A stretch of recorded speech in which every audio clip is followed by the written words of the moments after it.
नमस्कार दोस्तों। कुछ पत्रकार नीचता से भी नीचे हो गए, हद से भी ज्यादा गिर गए, दलाली के महारथी हो गए हैं और मोदी जी के एजेंडे पर हिंदू मुसलमान करने में सबसे आगे हैं।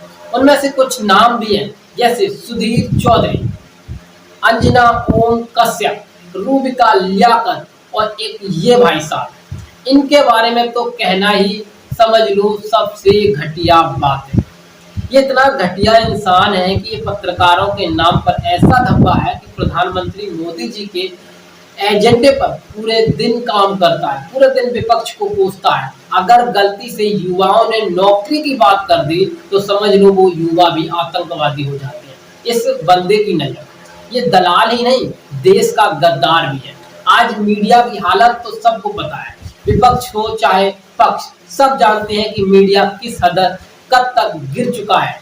देश व विदेश सब मीडिया के ऊपर थूकते हैं और यही कारण है कि भारत की मीडिया जो 160 नंबर पर आती थी, अब वो 180 से भी नीचे चली गई और लगातार मीडिया का स्तर गिरता जा रहा है। और इन पत्रकारों की वजह से जो सही पत्रकार है उनका भी नाम बदनाम हुआ है। इस बंदे पर लोग कमेंट में इस बंदे को गालियां देते हैं, इस बंदे को तरह तरह की बात कहते हैं, लेकिन मोदी जी के एजेंडे के सामने इसे अपनी इज्जत भी प्यारी नहीं है और जहां तक कि देश भी प्यारा नहीं।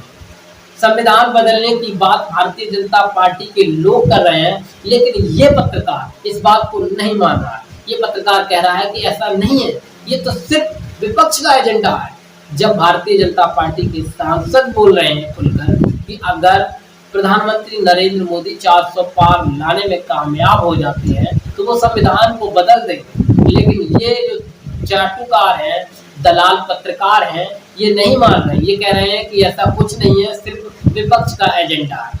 अगर विपक्ष का एजेंडा ही है, विपक्ष का ही ये काम है, तो फिर ये भारतीय जनता पार्टी के नेताओं के मुंह से कैसे निकलेगा। और तमाम भारतीय जनता पार्टी के नेता ये बात स्वीकार कर रहे हैं कि प्रधानमंत्री नरेंद्र मोदी 24 के बाद संविधान को बदल देंगे, लेकिन ये मीडिया, दलाल और नालायक नहीं मान रहे। तो दोस्तों, आप सोच समझ कर वोट करिए।